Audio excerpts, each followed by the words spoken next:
Hello friends, আমি অচিন্ত। আমি চলেছি নতুন ইউটিউব চ্যানেল টু সাইড কিচেনে।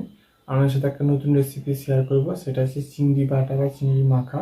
তো সেটা বানানোর জন্য কী কী উপকরণ লাগে আসুন দেখাই। তার আগে একটা কথা জানি, আমার চ্যানেল যেটা ভিডিও ছাড়া আছে, আমি যদি ভালো লেগে থাকে অবশ্যই লাইক কমেন্ট ও শেয়ার করবেন, বেশি বেশি করে শেয়ার করবেন। আর যদি আমার চ্যানেলে আপনি নতুন হয়ে থাকেন তাহলে প্লিজ সাবস্ক্রাইব করে দেন এবং নিচে বেল নোটিফিকেশনটা অল করে দেবেন, যাতে আমার ভিডিও আপনাদের কাছে আগে পৌঁছে যায়। চলুন তাহলে আজকে চিংড়ি বাটা বা চিংড়ি মাখা রেসিপিটা বানানোর জন্য কী কী উপকরণ লাগে আসুন দেখাই।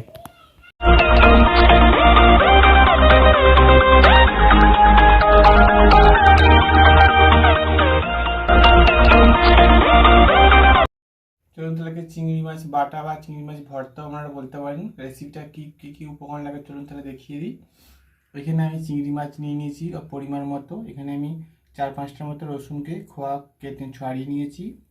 এখানে আমি দুটো পেঁয়াজকে ছোটো করে কেটে নিয়েছি, দুটো কাঁচা লঙ্কা নিয়েছি, সামান্য 1 চিমটে হলুদ নিয়েছি, লবণ নিয়েছি পরিমাণ মতো, সর্ষের তেল নিয়েছি পরিমাণ মতো। চলুন তাহলে রেসিপিটা শুরু করি। গ্যাসটা তাহলে কড়াটা বসিয়ে দিই। কড়াটা গরম হয়ে গেছে, এর মধ্যে আমি সর্ষের তেলটা দিয়ে দেবো মাছটা ভাজার জন্য।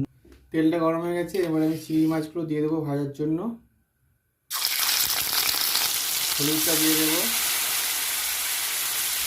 লবণ দিয়ে দেবো, ভালো করে নিয়ে ভেজে নেবো। চিংড়ি মাছগুলো ভাজা গেছে, বেশি ভাজতে হবে না, হালকা করে ভেজে নিয়েছি, এবার আমি তুলে নেবো। এবার আমি পেঁয়াজ, রসুন, কাঁচা লঙ্কা আর চিংড়ি মাছটা ভেজেছিলাম, এটা একসাথে পেস্ট করে নেব।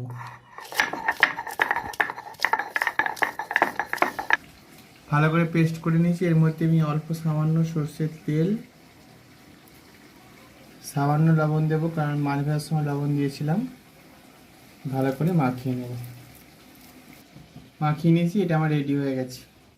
দেখুন বন্ধুরা, আমার চিংড়ি মাছ বাটা বা চিংড়ি মাছ ভর্তা রেসিপিটা রেডি হয়ে গেছে। এই রেসিপিটা দিয়ে আপনাদের ভালো লেগে থাকে অবশ্যই লাইক কমেন্ট ও শেয়ার করবেন, বেশি বেশি করে শেয়ার করবেন, আর প্লিজ সাবস্ক্রাইব করবেন এবং আমাদের পাশে থাকবেন।